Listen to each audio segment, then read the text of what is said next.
Na, belekezdünk, jó? Zárójel bezárva.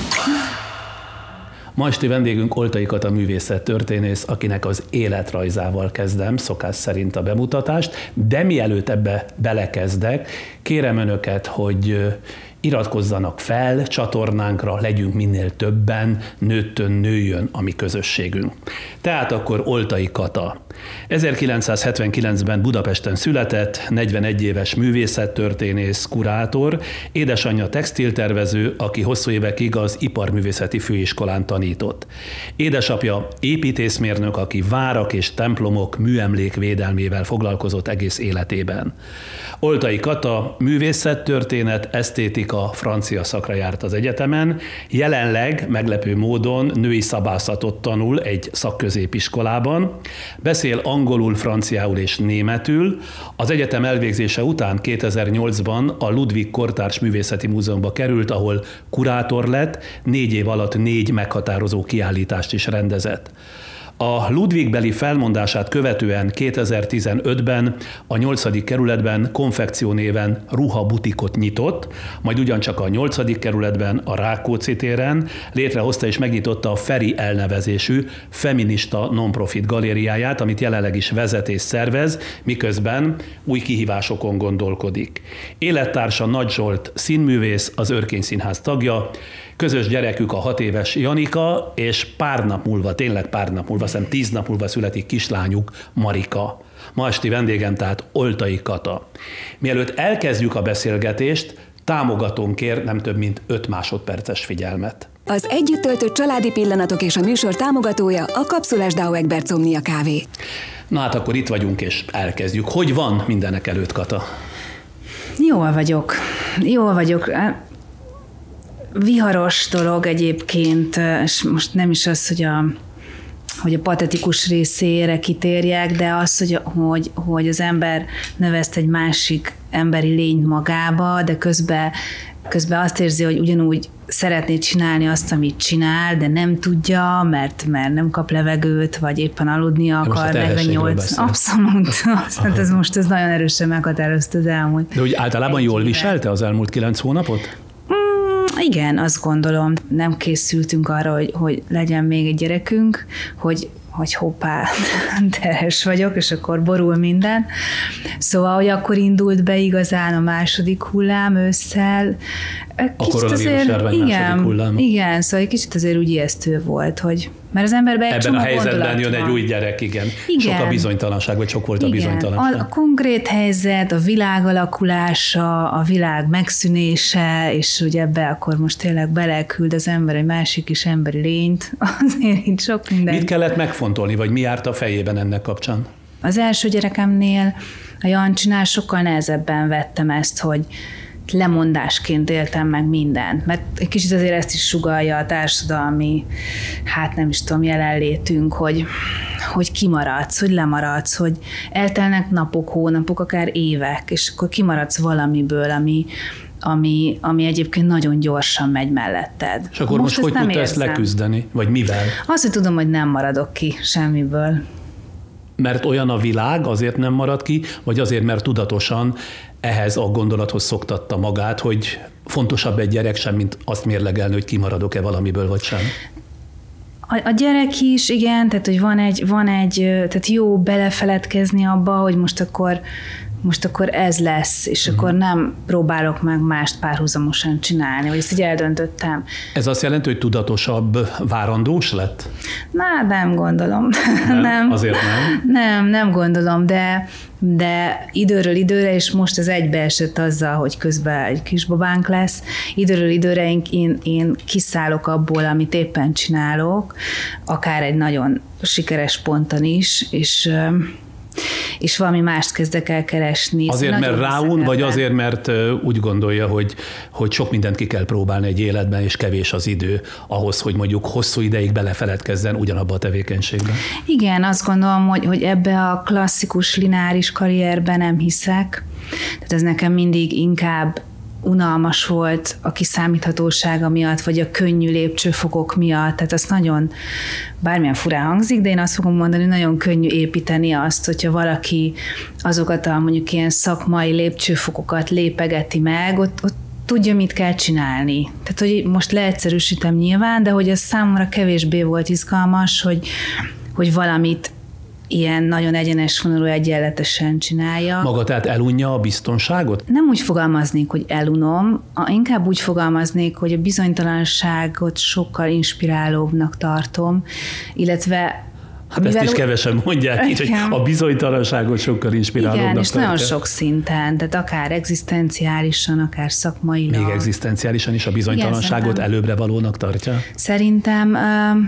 Szerintem a stabil és sok pénz az lelassítja a vérkeringést, és nem jó karakterjegyeket épít. Ez az én felfogásom, és én ementén igyekszem döntéseket hozni. Ha az élet olyan helyzet elé állítaná, vagy állította volna, hogy választhat egy meglehetősen magasfokú jólét, és egy a biztonságot is súroló, sokkal rosszabb lét között, akkor maga ez utóbbit választotta volna. Most tényleg ezt úgy értsem, amit az imént mondott? Hát sok ilyen szituáció volt, tehát amikor mondjuk például említette, amikor felmondtam ugye egy bizonyos politikai pillanatban, vagy hogy mondjuk egy közéleti pillanatban, igen, 2011-ben jött el az, hogy én meg akartam válni attól a közalkalmazotti státusztól, ami egyébként amik a szakmámnak egy ilyen nagyon magas foka, meg iszonyatosan inspiráló emberekkel dolgoztam, másokból váltam meg, szóval ott akkor nekem szuper fizetéses munkákat ajánlottak. Ez is egy fontos dolog, hogy ne tudjam, tehát hogy nem feltétlen így építek egy nem tudom milyen kiszámítható karriert vagy jövőképet magam számára, hogy tudom a következő lépést. Hiszek magamban, nagyon egyszerűen mondva, hogy ez 1000 fajta spektrumon tud mozogni az ember érdeklődése, és hogy nagyon, tehát muszáj meghagyni azt az időt, hogy megtalálja azt, hogy mi köti le, mi vonza be, hogy ez egy ember, hogy ez egy csoport, ez egy közösség, az egy fizikai tér, az egy másik ország. Tehát állandó nyitottságban éri az életét, egyrészt önmagán szerintem is nyit, meg a közegen is, amiben létezik. Na most nagyon belemerültünk itt a dolgok sűrűjébe, pedig tulajdonképpen egyfajta kronológiát szerettem volna az ön esetében tartani, mert annyi persze, minden... menjünk vissza elejére. Mindenek előtt arról szeretnék beszélni, tulajdonképpen mi pár hónappal ezelőtt az RTL Klub Életünk története című műsorban ismertük meg egymást, ahol élettársával Nagy Zsolttal együtt szerepeltek, igen. És hát mondhatom, hogy fantasztikus hatása volt a megnyilatkozásának. Csak néhány nézőtől, bár 1000 szám küldték elismerésüket a nézők, ahhoz az életfelfogáshoz, ahhoz az életfilozófiához és szerepvállaláshoz, amit képviselt és amit előadott ott a műsorban. De meg kell hagyni, hogy rám is elementáris erővel hatott az ön jelenléte, és arra gondoltam, hogy amennyiben elindítom én ezt a kis magántévémet, vagy YouTube csatornámat, egészen biztosan önt is itt szeretném látni, hogy egyfajta alaphangot ön üssön meg, ön határozzon meg. Csak abban nem vagyok biztos, hogy nem tűnök-e kegyetlennek, hogy 10 nappal a gyerek születése előtt én itt most hosszú percekig, vagy akár órákig fogom faggatni. Nem. Pont egyébként, hogyha az embert stimulálják máshogy, akkor meg ugye nem arra koncentrál, hogy most éppen... Ja, tehát akkor bízhatom abban, hogy ki fogja ezt persze, írni. Abszolút. Igen. Azon elgondolkodott-e az RTL-es műsor hatását elemezve, ha egyáltalán elemezte, hogy hogyan hat, vagy miért hat emberek 10 000-eire ilyen elementáris módon? Tisztában van egyáltalán a hatásával? Korábbi élete során megtapasztalta-e a józan vagy józanító kisugárzását? Valamennyire ezt persze megtapasztaltam, de egy kicsit én arra vetíteném vissza, hogy itthon nagyon dobozokban gondolkozunk, szóval nagyon limitált, hogy mit és milyen típusú embereket látnak. Szóval az értelmiségi az életképtelen, nem tudom, milyen unalmas kinézetű, nem tudom mit. Tehát nagyjából, amit mondjuk így a sztereotípiák ezek. Semmilyen gyakorlatias tapasztalata nincsen, igen. Nem képes az életben, az élet hétköznapi részében igen. Eligazodni, ez mondjuk a magyar értelmiségről az átlag képe. Igen, szóval kevés olyan csatorna van, ahol megismernének más típusú figurákat, és akkor nyilván megvan a felületes, nem tudom mi, szép nők, vagy nem tudom, énekesnő, színésznő, szóval tudnék mondani olyan dobozokat, ahol egy el vannak helyezve, és hogy pont azok a figurák látszanak kevésbé, akik ezek között a dobozok között csúszkálnak, vagy összeraknak két doboz. Maga például egy ilyen, ugye? Tehát nem elég, hogy gondolkodó vagyok. Ember, de még szép is, ha itt szembe udvarolhatom. Hát nem, a szép a számomra nagyon unalmas kategória. Én nem vagyok szép, szabálytalan vagyok, nagy az orrom, de mindent megteszek, hogy ne is tűnjek harmonikusnak és szépnek. De miért? Mert ez egy végtelenül unalmas fogalom. Tehát Ön, ha lát egy szép embert, akkor tulajdonképpen unja? Számomra sokkal izgalmasabbak azok az emberek, akik valahogy gondolkoznak a testükről, vagy a jelenlétükről, így a fizikai világban, és akkor valamit mondjuk eltolnak extrém irányokba, vagy felvállalnak sérüléseket, nyúlszájat, szeplőt.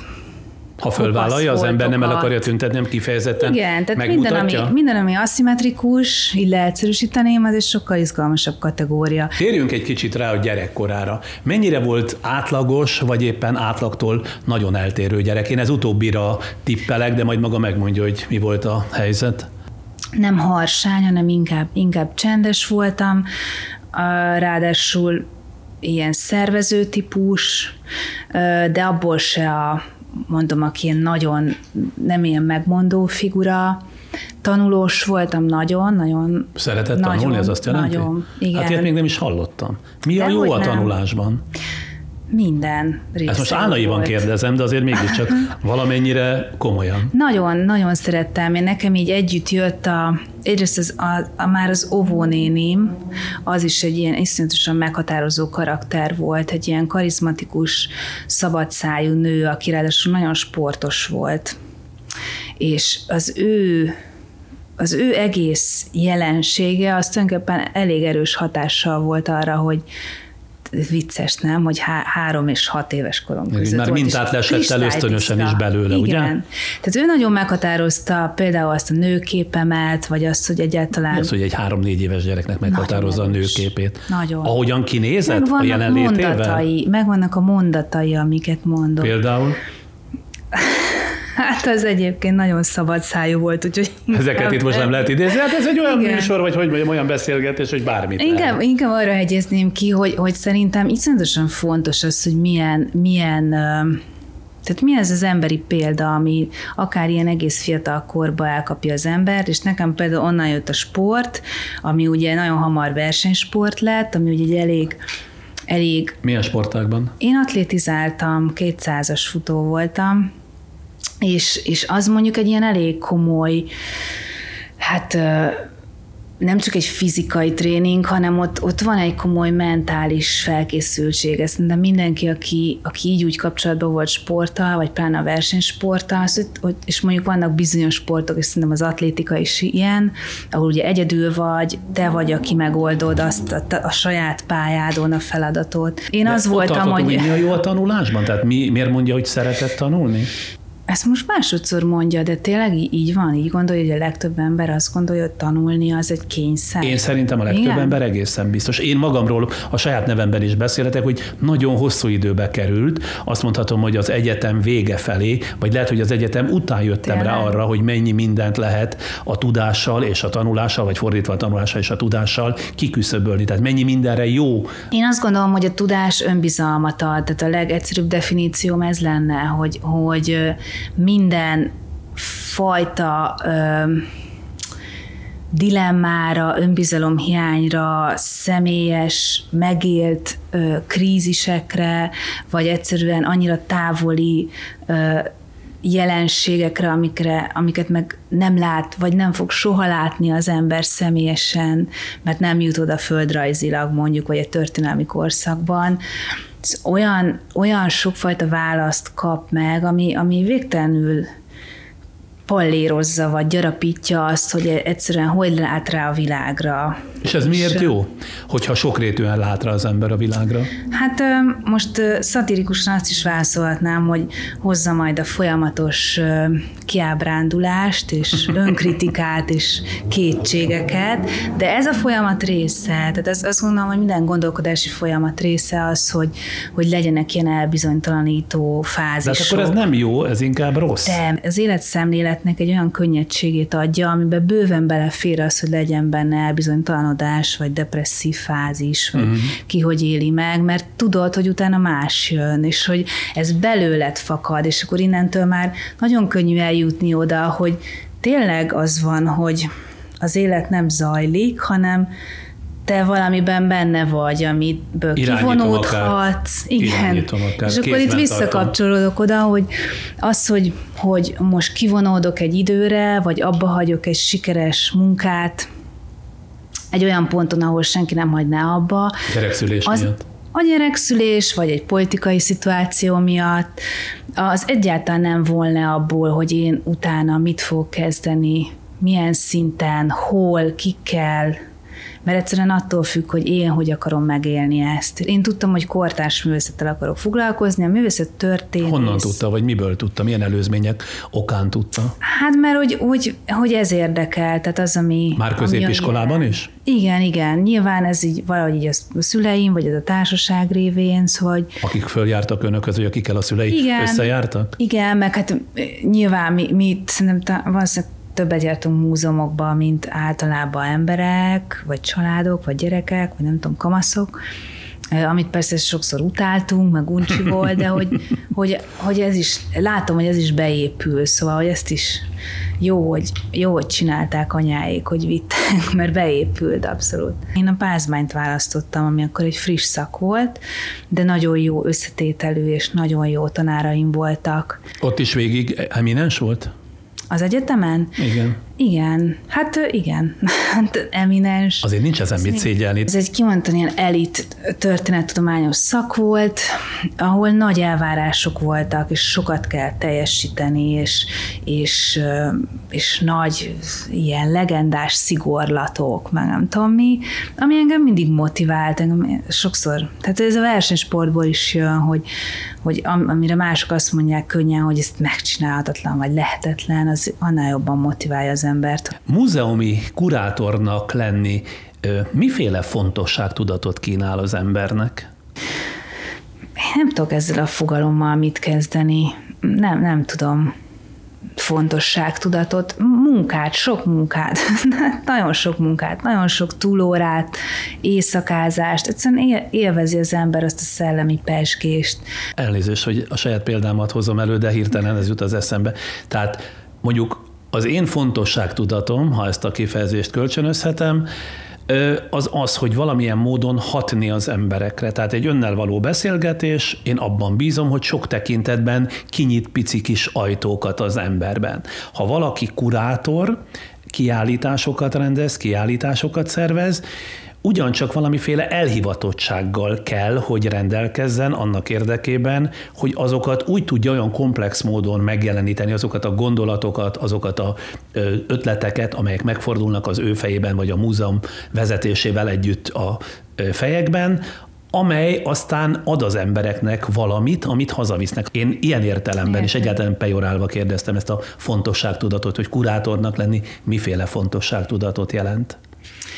Nyilván van egyfajta közlésvágy, ami elengedhetetlen ehhez, de az is nagyon más. Szóval, hogy itt azért, és ez se feltétlenül jön át szerintem, de hogy nagyon speciális emberi képességekkel kell rendelkezni, és itt az emberi attitűdre gondolok, hogy hogyan tudsz együtt dolgozni emberekkel, más emberekkel, akiknek az egyéni közlésvágya is nagyon erős. A sajátjuk. Tehát amikor több művésszel dolgozol, és nagyon különböző attitűdű emberek, akkor hogyan tudod ezt a legjobban összefésülni, hogy azt érezzék, hogy a saját mondani valójuk is ugyanúgy megvan és erős, és egy egészben is megtalálja a helyét, és felerősödik, szóval hogy én például az emberi részére tennék sokkal több hangsúlyt, hogy hogyan tudsz adott esetben megértetni valamit a te szándékodból, valakivel, akinek sokkal erősebb a saját szándéka, hogy hogyan tudod ezeket kiegyenlíteni, és nem a hatalmi szempontokkal, hogy te vagy döntési pozícióban, hanem az emberi szempontokkal. Például ez engem mindig nagyon A belátás érdekelt. és a beláttatás eszközével. De ez akkor pszichológusnak is, jó pszichológusnak kell Hát lenni. igen, tulajdonképpen, hogyha így is lehet fogalmazni, bár sosem így láttam magamat. Kurátorok között van rangsor? Miért lenne fontos az, hogy valaki kimondja rólam, hogy én vagyok a legjobb, vagy nem is így gondolkozom erről, vagy nem is számít annyira, mert Elég a belső meggyőződése? direkt nem veszek részt most abban a látható és nagyon államilag meghatározott intézményrendszerben, mert egy sor olyan dologgal nem értek egyet, amit azt gondolom, hogy nem lehet kivonni abból, ami per pillanat meghatározza most a kultúrát, vagy azokat, akik kulturális intézményekben dolgoznak. Szóval ilyen szempontból a lehetőleg fontosabb szakasza ez most nekem annak, amit állíthattam, hogy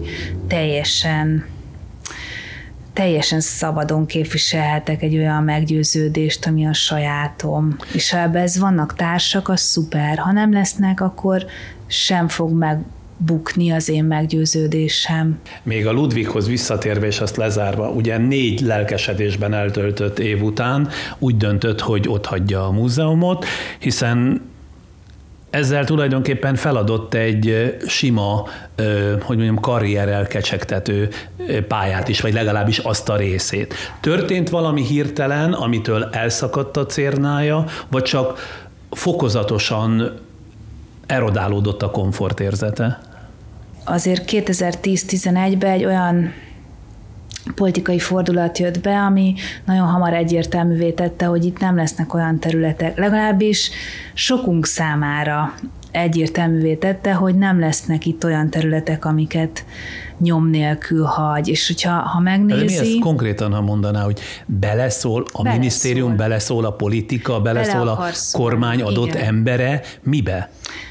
Mindenbe. Először csak bürokratikus ügyekben. Hogy mettől meddig legyen nyitva? Hogy mondjuk mi a munkavégzésünk helye, mettől meddig legyünk ott, melyik kapun jöjjünk be, mit csinálhatunk ebben az időben. És akkor a bürokratikus beleszólások után hogyan fokozódott a helyzet? Hát mondjuk költségvetésbe belenyúltak, nekem akkor volt egy amerikai művészre egy kiállítás, és akkor egyszer csak 3 hónappal a megnyitó előtt lefelezik a költségvetést, tehát nagyon ügyesen lehet egyébként, akkor még láthatatlan volt kívülről, nagyon ügyesen lehet manipulálni azt, hogy tulajdonképpen milyen szűk vágányra kényszerítenek rá, ahol utána azt lehet mondani, ez ma is zajlik, azt lehet mondani, hogy ide kell egy jobb, megoldó ember, aki mostanában egy miniszteri biztos, aki azt biztosítja, hogy akkor racionális működés,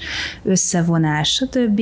De amíg ez gazdasági kérdés, mondjuk értem. Egyet nem értek vele, de értem. De amikor beleszól a művészetbe, akkor vannak haszonelvű szempontok? Tehát, hogy azért olyan kiállításokkal jelentkezzenek, olyan fajta tematizációval álljanak elő, ami mondjuk a fennálló hatalmat valamilyen módon erősíti?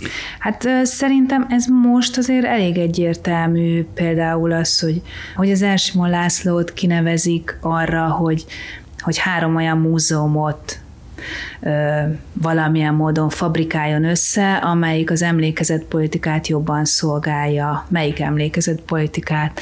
Azt, ami bizonyos szempontok szerint épül, és ennek a kormánynak, meg az elég szűkre szabott elveinek megfelel. És ez 2011-ben még nem volt ennyire explicit, viszont nagyon érződött. Tehát nekem mindig emlékeztetnem kell magamat rá, hogy jól éreztem akkor, és hogy az akkor egy nagyon erős váltás volt, mondom, kívülről még láthatatlan módon, tehát nem úgy, amihez most vagyunk hozzászokva, de belülről teljesen egyértelmű volt, hogy nem lehet ugyanúgy végezni a munkát, és mondjuk azt gondolom, hogy igazam is van, mert utána egy évre ugye elküldték az igazgatót akkor még is. Pályázati keretek között így meg volt rendezve az egész, de tulajdonképpen minden tiltakozás ellenére, nemzetközi, meg hazai tiltakozás ellenére, igen, nem hosszabbították meg, nem ő kapta, nem ő volt a nyertes pályázat, hanem mást neveztek ki. Szívesen állítja magáról, hogy megint a következő korszakára térjünk, hogy a feminista művészet pártfogója, így a Feri elnevezésű galériáját, amire a beszélgetés egy korábbi részében már utalt is, feminista galériának hirdeti. Mit jelent az, és ezt szeretném, ha nagyon érthetően, számomra érthetően magyarázni el, ha valaki a feminista művészet pártfogója, és miért van szükség a feminista művészetnek pártfogásra?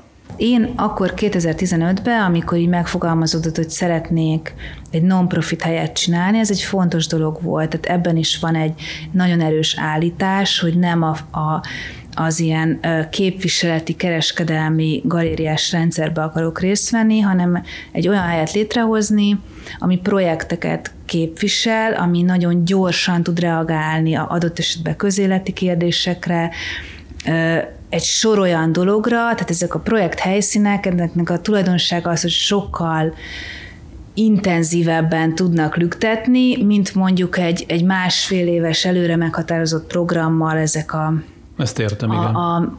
A régóta működő, kiszámíthatóan működő helyek. Az érződött 2015-ben, hogy egyrészt a társadalmi, tehát a közbeszéd szintjén is nagyon erősen kezd hatni egy ilyen ultrakonzervatív beszédmód, ami hát elsősorban a női szerepekre, vagy az elvárt ilyen szerepmodellekre, ugye politikai vízhangok kapcsán elkezd lecsapódni a közbeszédben. Tehát olyan dolgok merültek fel, amik a 90-es években nem voltak már kérdések, hogy itt mennyire fontos az, hogy minden nő képes legyen biológiailag reprodukálni 1-2-3 gyereket. Hogy tulajdonképpen ez az, ami meghatározza azt, hogy ő nő, hogy a társadalomban ez a legfontosabb funkciója.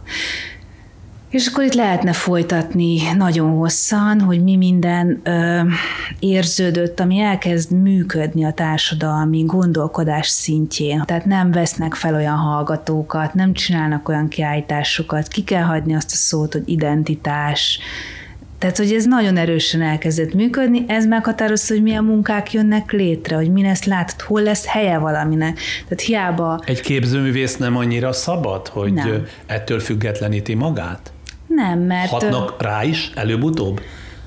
Itthon nagyon. És persze itt a felmutatás meg a visszacsatolás gesztusairól is kell beszélni, tehát attól, hogy valaki, tehát az nem létezik, hogy valaki évekig csinál valamit, amire aztán semmilyen visszacsatolást nem jön, nem állítják ki, nem hívják meg, nem írnak róla, nem látható, nem helyezik olyan kontextusba másokkal, ahol értelmeződik a munkája, és ő ugyanúgy kitart, és azt csinálja, és állítja, és megél, és nem tudom, és ilyen akarja. Ilyen kevés van, azt mondja, ugye? Hát kevés vagy nulla. Tehát muszáj ezt rendszerként elképzelni, ahol ilyen függési viszonyok vannak. Tehát például egy kurátor függ attól, hogy a művészek mit csinálnak, milyen gondolkodási magokat sikerül kikelteni. És ebben lehet olyan szerepe is, ahol mondjuk generál ilyen fajta pozíciókat. Tehát ön kifejezetten olyan művészeknek igyekezett terepet adni ezzel a kis kiállítótermével, vagy pártfogásba venni olyan művészeket, akik még képesek a saját szuverenitásuk, gondolkodási szuverenitásuk mentén ezeket a problémákat a kurzustól függetlenül megfogalmazni? Igen. Magyarok, meg külföldiek, sok nemzetközi is. Szóval abszolút, igen. És ezeknek a helyeknek ez a szerepe, hogy kicsik legyenek, hogy radikálisak legyenek. Sok ilyen hely van, hogy azt mondja, hogy ezeknek a helyeknek ez a szerepe? Nemzetközileg sok, igen. Itthon? És itthon kevesebb. Ugyanakkor az is eszembe jutott, hogy egy feminista galéria létrehozása egy ilyen országban, mint Magyarország, ahol a nemi szerepek puszta firtatása a hivatalos kiátkozással és megvetéssel jár. Gondoljunk csak a gender fogalmára, hogy az utóbbi időben milyen módon vált pejoratív kifejezésé. Szóval nem provokáció ez önmagában véve is. Kitől? Tehát azoknak a véleménye számít-e? Igen, találkoztam ezzel, meg volt, hogy behívtak, tehát, hogy voltak hova ilyen... hívták be? Hát azt a galéria helyét is a 8. kerületi önkormányzattól béreltem, és az előző kurzus... Előző polgármester? Igen, az hát ott azért nem így direktbe, de mondjuk így kilátásba helyeződött, hogy azért olyan hosszú ideig nem maradok, valószínű. De mondjuk ezek is szórakoztató dolgok szerintem. Hát de látogatták egyáltalán? Tehát tudták, hogy maga ott mivel foglalkozik? Ez a dolog, ők nem hiszem, hogy úgy nagyon... Csak legfeljebb a hírről értesültek, igen, hogy de ez mi is folyik olyan ott. furcsa, igen. De közben iszonyatosan nyitottak az emberek, és itt nem kell feltétlenül... Az emberek egy része, nem? Hát én azt tapasztalom ott a Rákóczi tér mellett, hogy ugyanúgy bejönnek az utcából is, tehát aki csak úgy lát valamit, és akkor bejön, és ugye ezeknek a helyeknek az a sajátosság, hogy kicsi, tehát mindenképp beszélgetned kell azzal, aki bejön, tehát nincs ez a nagyon ilyen wide cube, ami ugye egy másfajta művészet szemlélet, ahol ugye elkülönül a abszolút, művész, nem a is köszönne. Ez fontos, hogy ne köszönjön. Tehát meg van szabva annak, aki ott ül, hogy lehetőleg ne is köszönjön, ne nézzen rá, nincs interakció, magukért beszélnek a munkák.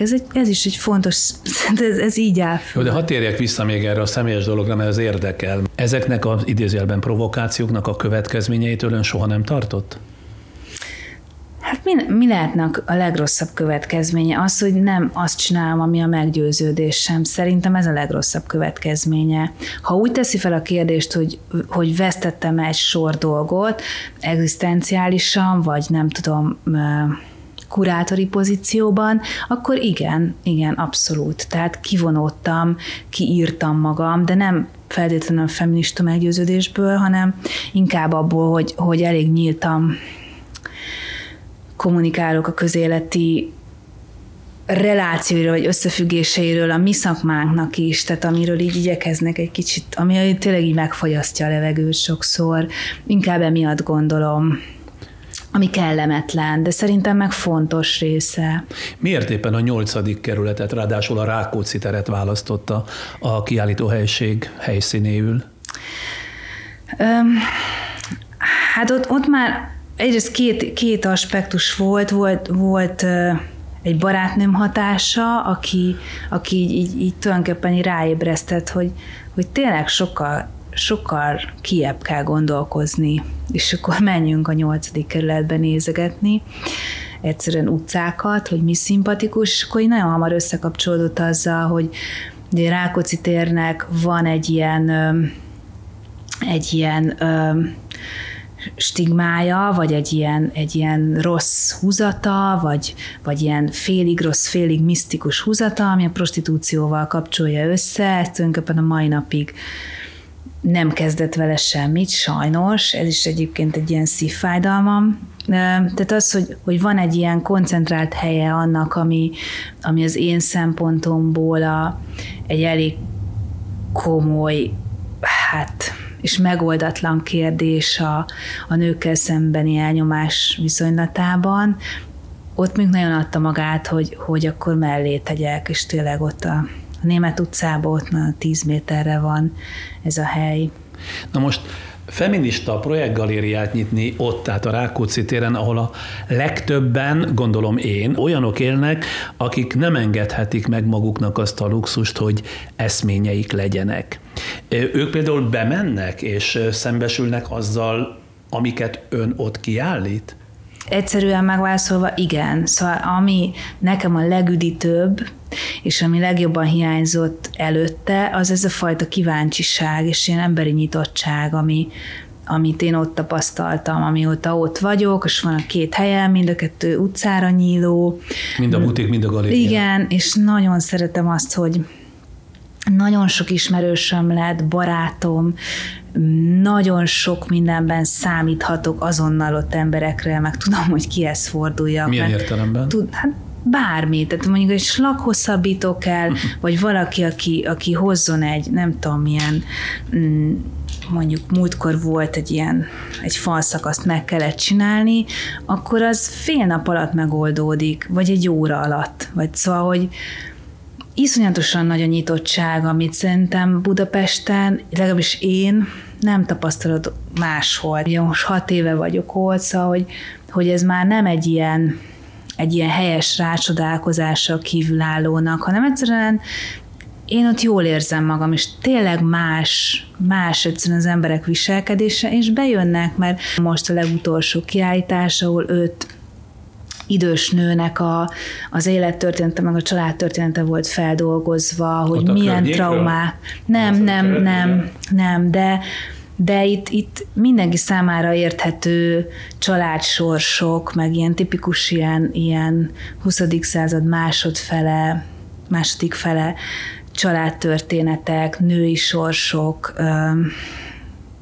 mind a speciálisan, ugye mondjuk így a posztrákosi, vagy a Kádár korszakhoz kapcsolódó mondjuk ilyen munkás családból származó női sors, vagy mondjuk egy tipikusan 20. századi magyar zsidó családból származó női sors, vagy egy folyamatosan abuzált feleségnek a sztoria, és az összekötő elem az volt, hogy egyiknek sincs gyereke.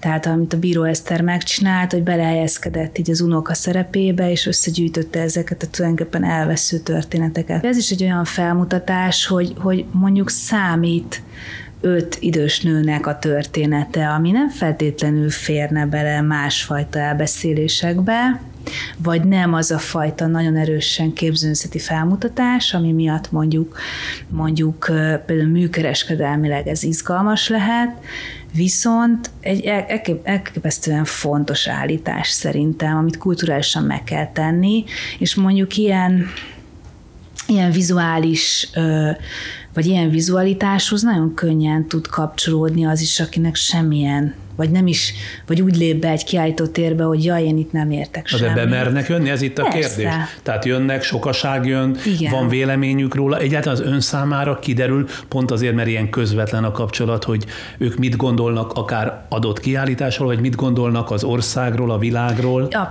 Abszolút. És ez a hely generálja is, hogy erről beszélgessünk, meg sokszor maradnak ott, meg igyekszem úgy csinálni, hogy minél több olvasnivaló, meg ilyen mellétett anyag legyen, hogy aki tájékozódni akart. Nem ritka, hogy van, aki 3 órát ül ott. Na de ezt akarom pont kérdezni, hogy ezt a oda betérő 8. kerületiek rögtön értik, vagy ehhez önnek például magyarázatot kell fűznie? Sokfajta 8. kerületi van. Tehát sztereotíp gondolkodás az, hogy az ember azt hiszi, hogy egyfajta a 8. kerület, hanem sokfajta, ugye? Igen, mondjuk a szomszéd autószerelőműhelyből is át szoktak jönni, és teljesen más az, akik mondjuk rengeteg fiatal család költözött oda, és akkor bejönnek a kisgyerekeikkel, járnak rendszeresen helyekre, nagy múzeumokban és színházakban, nem tudom mi, ismernek egy sor dolgot, máshonnan kezdődik a beszélgetés. Amit az imént kérdeztem, mi derült ki az ön számára, mit gondolnak ők az országról és a világról? Azért, aki nem véletlenszerűen esik be, hanem tudja, hogy hova jön, és mivel találkozik, annak egyrészt van egy nagy hiánya, azzal kapcsolatban, hogy itthon mi mindenről lehet beszélni, van egy sor kiábrándultsága is, meg nagyon sokszor kapok ilyen megerősítő, vagy ilyen hátba veregető kitartsak ki, vagy ilyen hasonló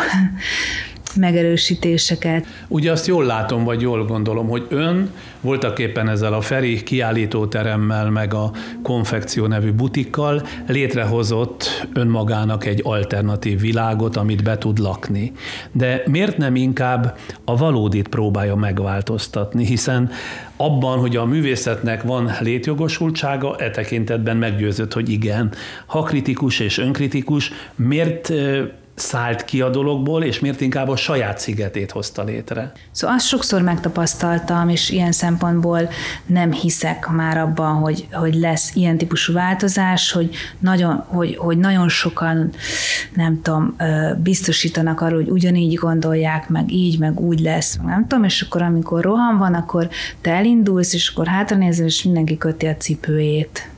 Hogy nincs ismeri ezt az érzést. Persze. Na, ezt nagyon sokszor láttam, megtapasztaltam, és azt gondoltam, hogy oké, akkor értem a rendszert, értem, és nem ítélem el, hogy miért nem hoznak meg sokan, legtöbben, vagy legalább egy kritikus tömegben olyan személyes és komoly egzisztenciális lemondásokkal járó döntéseket, ami szerintem a nagy egész változásához vezetne, tehát ahhoz kell egy kritikus tömeg. Én azt gondolom, hogy elég sokat kimondtam, meg nem tudom, szembesítettem, meg igyekeztem nem példát mutatni, de hogy mondjam, én nem tudok más vállalást elképzelni. De ez, tehát hogy közben meg az látom, hogy ez azért nagyon sok, vagy a legtöbb kulturális területen nem következett be az ilyen típusú kritikus tömeg kiállása, hanem tulajdonképpen felállt egy másik rendszer, amiben lehet így puffogni, meg ellenállni, meg fantasztikus emberek, és értem a szempontrendszerüket, hogy aki benne akar maradni egy tanítási struktúrában, vagy egy gyűjteménykezelői felelősséget érez, hogy miért nem áll úgy fel, mint én mondjuk fölálltam. Szóval értem ezeket a szempontokat is, teljesen, és el is mondjuk fogadom. Azért önnek is lehetett ez egy egzisztenciális kérdés is. Igen, de én nem úgy élem meg. Tehát akkor miből él? Nagyon nem gondolná, hogy mennyire jól lehet működtetni kicsi helyeket. Már hogy pénzügyileg is, hogy azért abból meg lehet élni azon a szinten, ahol ön szeret létezni. De még visszatérve csak egy mondattal, hogy azért azt nem próbáltuk ki, már sok mindent kipróbáltunk a belülről bomlasztáson keresztül a mindennel, hogy mondjuk tényleg feláll, ha nem is mindenki, de egy kritikus tömeg, és akkor borít mindent. Ezt az egyet még nem próbáltuk ki, de szerintem nem is fog megtörténni. Innen folytatjuk, most 10 másodperc, tényleg nem több mint 10 másodperc szünetet tartunk, támogatónk kér ilyenkor szót, és azért veszük igénybe az ő támogatását, hogy a nézőknek a tartalomért ne kelljen fizetni. Mindjárt folytatjuk Oltai Katával. Váratlan meglepetés. Igazi Omnia pillanatok alumínium kávé kapszulába zárva. Fedezd fel a Dao Egberts Omnia Nespresso gépekhez készült újdonságait. Továbbra is itt van ma esti vendégként Oltai Kata, a művészettörténész. Ugyancsak az egyik interjújából másoltam ki a következőket, amit ön mondott. Azt mondja, hiszek a hallgatásban. Nagyon sok személyes hősön politikai vagy történelmi helyzetekben évekre elhallgatott. Az értelmiség hitelességi válsággal küzd? Hát nekem igen, és itt beleértem magamat is, hogy folyamatos kérdés az, hogy akkor most tulajdonképpen mi a helyes hozzáállás. Nekem például az, amit ugye mondott az elején, vagy rám mosolygott, hogy női szabónak tanulok, szóval hogy ez például egy ilyen iszonyatosan üdítő dolog, ahol egy sor olyan dolgot találtam meg, amit nem tudnék ugyanígy megtalálni most a saját természetes közegembe. Na, de jól értelmezem, ez is valami olyasmit jelent, hogy inkább visszább húzódik. Tehát azt mondja, hogy talál magának egy szigetet, egy olyan elfoglaltságot, ami új kihívásokat kínál, új kihívásokra új válaszokat öntöl, és inkább azzal foglalkozik, semmint, hogy valaminek az élére álljon. Vagy tévedek?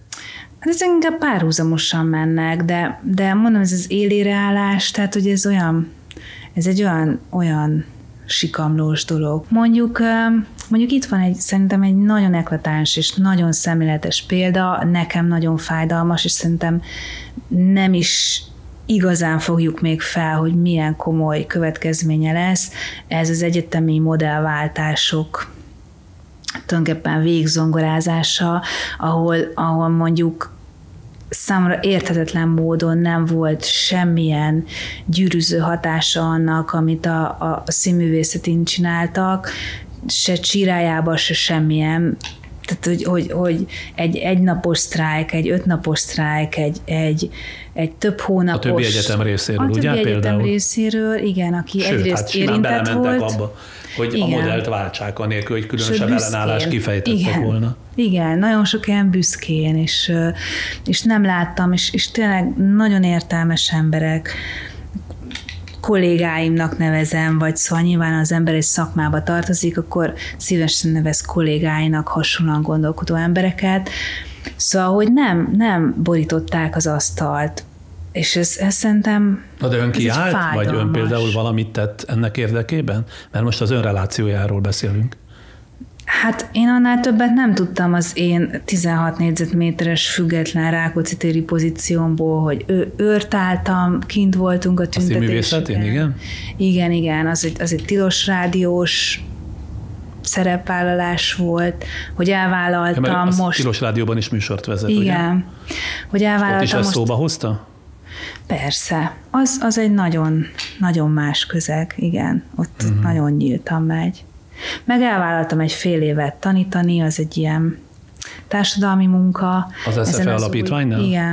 Igen. Szóval ilyen szempontból nem jó kérdés az, hogy én mit tudok tenni, mert én nem vagyok abban a szimbolikus pozícióban. Itt a szimbolikus pozícióban lévő embereknek a szerepvállalását tolnám jobban oda, szóval azok, akik egy bizonyos intézményben még mindig ott töltenek be pozíciókat, azoknak sokkal fontosabb, hogy mit lépnek, hogy semmit nem lépnek, vagy lépnek-e valamit. De ez nem úgy van, hogy mindenki talál valamiféle önfelmentő ideológiát, magyarázatot? Hát de ez azért szerintem tehát nekem kevés. Az előbb említette, meg én is a bevezetőben, hogy varrónőnek tanul, ami nem tudom, hogy... Itt igen? Most rögtön megsértődnének, igen? Hogy a varrónő meg a női szabó nagyon az más. Nagyon más? Igen, a varrónő...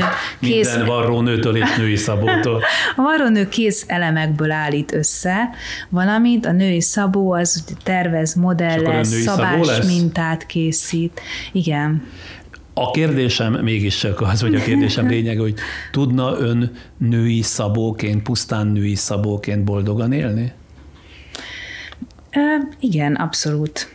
Azt gondolom, hogy abszolút tudnék, mert szóval ez nem egy visszalépés, és itt most nem... Úgy hangzott a kérdésemből, mintha... Nem, csak ez egy ilyen... Ezt sejtetném? Szerintem ez a társadalmi ítélet, hogy ugye nem tudom, mondjuk egy szakmaválasztásra, vagy egy egyetemi diplomaválasztásra, az mindenképp ugye kb. Így helyezkedik el. Én meg nem ebben hiszek, hanem tehát, hogy egy iszonyatosan összetett szakma, amit 30 év alatt se tudnék megtanulni, tehát, hogy elképesztő. Olyan összetett dolog a női szabónak lenni, vagy női szabászat? Nagyon. Tehát ez is ugyanolyan, tehát a séma ugyanaz, mint bármelyik egyetemi szakomnál, hogy nem tudok annyit tanulni, hogy még ne lássam, hogy mennyi mindent nem tudok. És ez minden szakmunkában így van. Egyrészt mindig, hogy mondjam, pedzegettem valami ilyesmi, de egész konkrétan tanulni akartam. Nem meglepő módon. Tanulni akartam valamit, érdekelnek az anyagok, hogy nyilván édesanyám is textilekkel dolgozott, az anyai nagymamám egyébként selyemgyárban dolgozott, ő varrónő volt utána, bár az nem egy ilyen élő tudás volt, de azért akkor is meghatározta, hogy a nagyinak volt ez tehát neki is volt valami liaisonja így az anyaggal, meg a varrással, és akkor tulajdonképpen ilyen szép történetnek láttam. És élvezi? Tehát az elmúlt évek azt bizonyítják ezen a szakon, hogy jól választott? Nagyon fantasztikus, nagy tudású emberek tanítanak a magyar szakképzésben, ugye most már ez a hivatalos neve, szóval azt gondolom, hogy sokkal több boldogabb ember lenne, hogyha nem az egyetem felé tolnák, vagy tolná magát, mint hogy ez egy ilyen nagy presztízsű dolog, hanem elmenne szakmát tanulni. Na, itt találkozik a kormány hivatalos álláspontjával. Igen, abszolút. Tehát ők is errefelé ösztökélnek, hogy inkább szakmát tanuljanak a fiatalok, ne pedig egyetemi, mi haszna értelmiségivé váljanak. Mások az alapgondolat eredője a kettőnknél, de azt gondolom, hogy egyébként mindenkit kapacitálnék, akár felnőttként is. Ugye ez is egy felnőtt képzés, tehát én is felnőttekkel vagyok együtt, de hát nyilván ennek van egy iskolai formája is, és azt gondolom, hogy ez fantasztikus dolog egy szakmát megtanulni. Szabad kérdeznem a magánéletéről is? Persze. Már csak azért is, mert az RTL nézők szívébe tulajdonképpen azzal karcolta be magát, vagy azzal is ebben a bizonyos Életünk története című műsorban, hogy kifejezése juttatta, hogy megérti az alkoholizmusból éppen most kigyógyuló férjét, amit szerintem 100 nőből 101 simán, erre a nagy esküt leteszem, vagy fogadást kötök önnel, nem értene meg.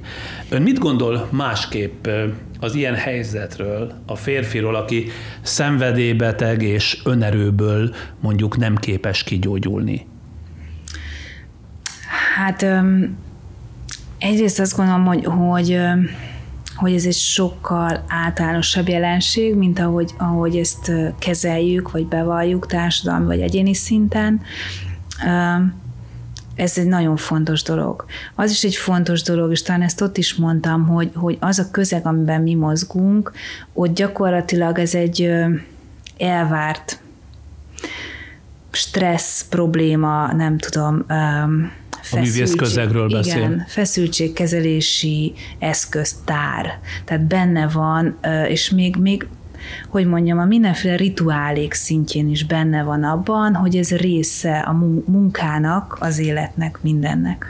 Tehát ezek mind meghatározzák azt, hogy nyilván én is hogy állok hozzá. Másrészt, hogy gondolnék másként a társamra, aki valami problémával küzd, mint úgy, hogy támogatom és megértem. És ebben persze van egy csomó könyv, meg nehéz helyzet. Igen, persze, de hogy ez az élet, tehát hogy ezt én sose vontam ki az emberi kapcsolatokból, meg a szerelmeimből, meg a vállalásaimból. Hogy mennyi ideje tart ez az együttműködésük? Tehát, hogy Zsolt kijöjjön ebből a betegségből vagy bajból, és maga mennyi ideje gyakorolja ezt a türelmet?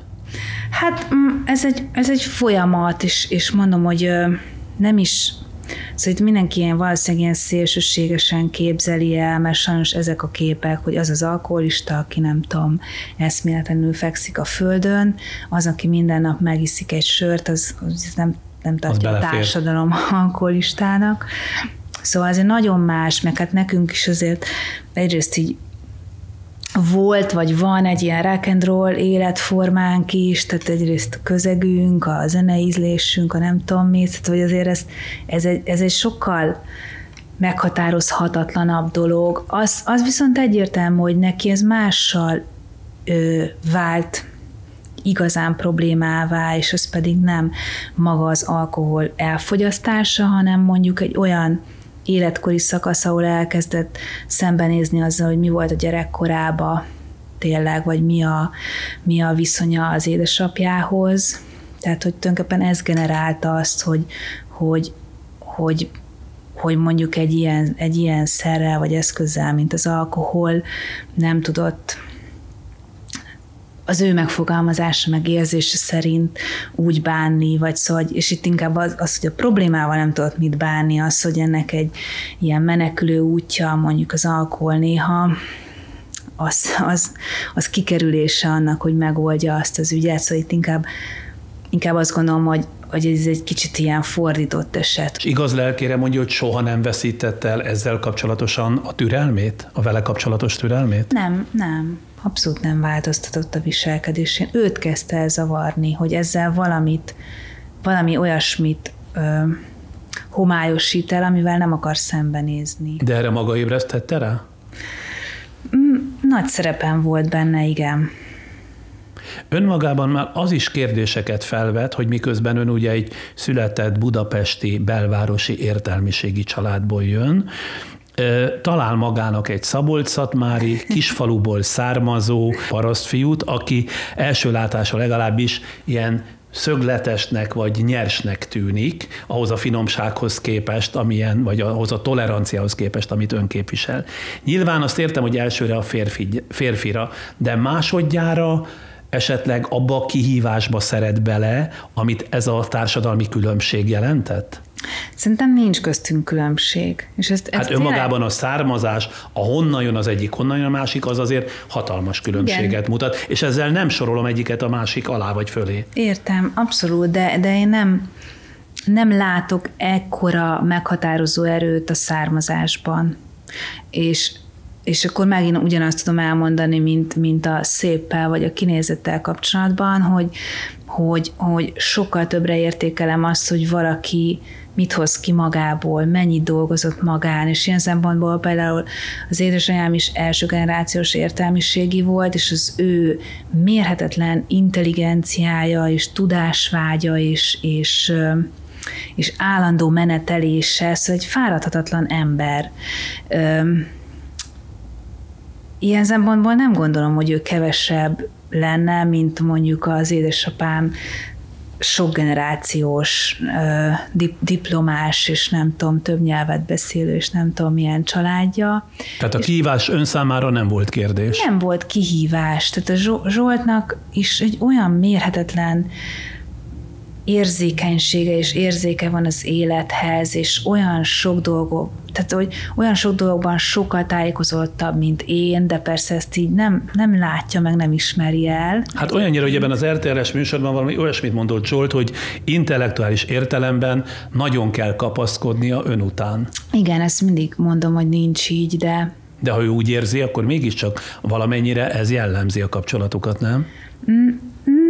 Nem, egyre kevésbé, azt gondolom, de tény is való, hogy ezt egyébként nehéz, ezt a teljesen alaptalan, kisebb rendűségi érzést nehéz leépíteni valakiben, de egy végtelenül szenzitív olyan szempontból, hogy iszonyatosan sok dolgot szív be magába. Tehát, hogy nagyon sok területről, nagyon sok dolgot szív be magába, amitől szóval, hogy nem csak, hogy partner mindenbe, szellemi téren, de hogy pont ez az egyik ilyen nagyon erős mozgatórugója a mi szerelmünknek, hogy egy ilyen erős szerelem most is, hogy iszonyatosan impulzív szellemileg is. Például gyereknevelés dolgában a felfogásuk mennyiben egyezik, vagy mennyiben tér el?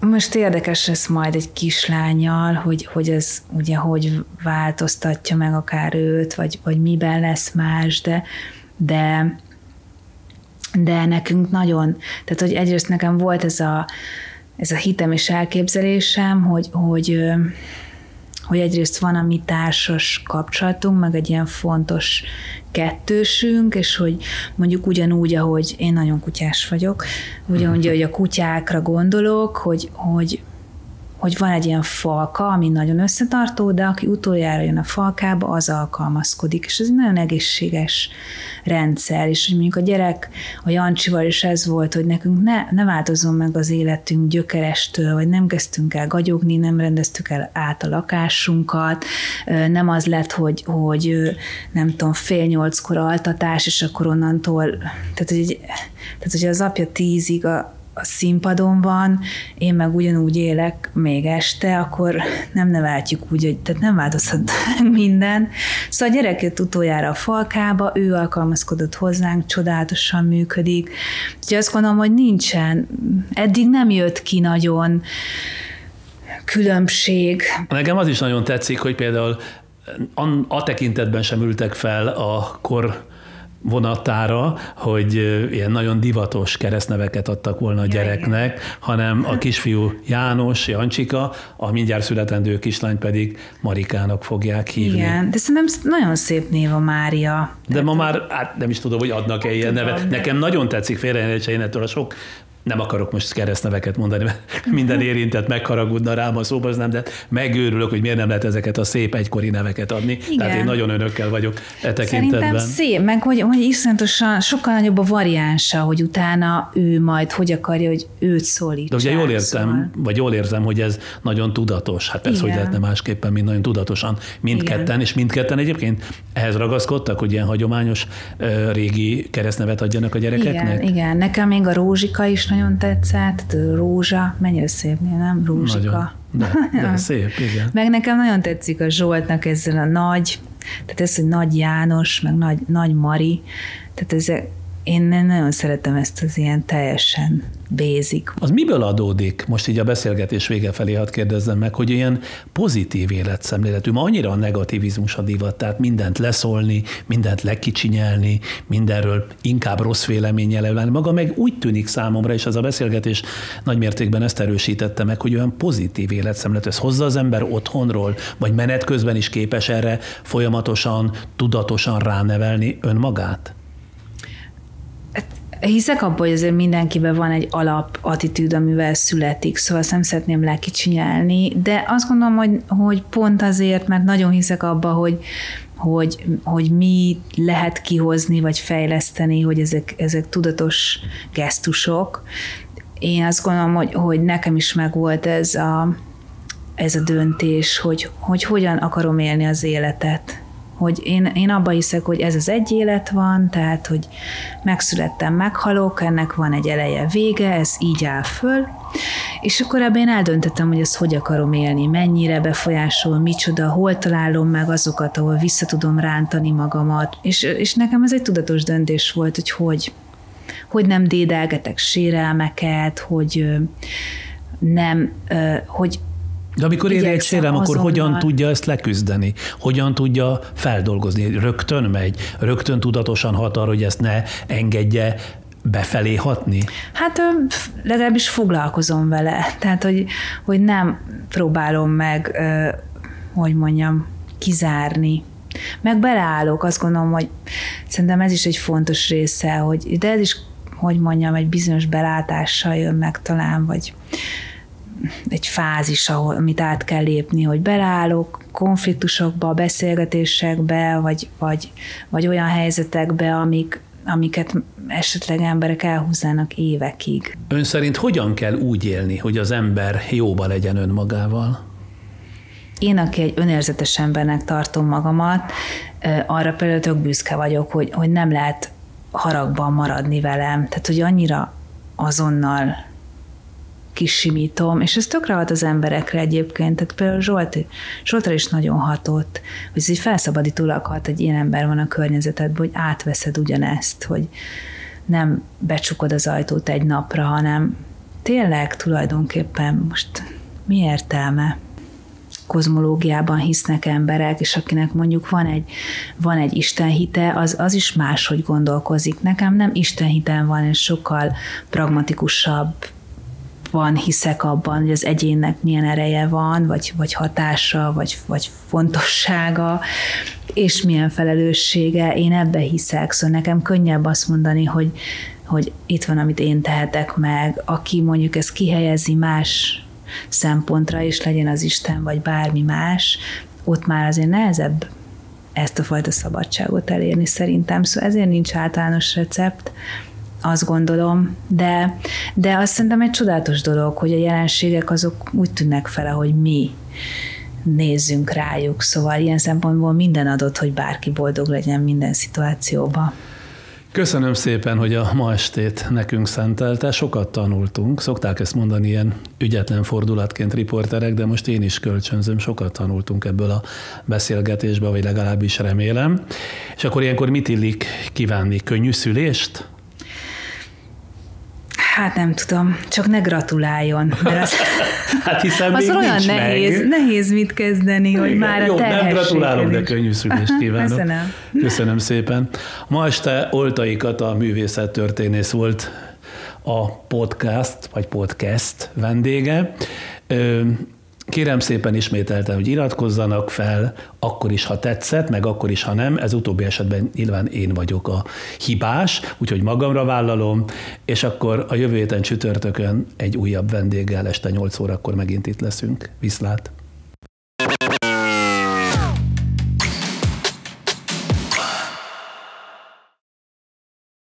Az együtt töltött családi pillanatok és a műsor támogatója a kapszulás Dauegberts Omnia kávé.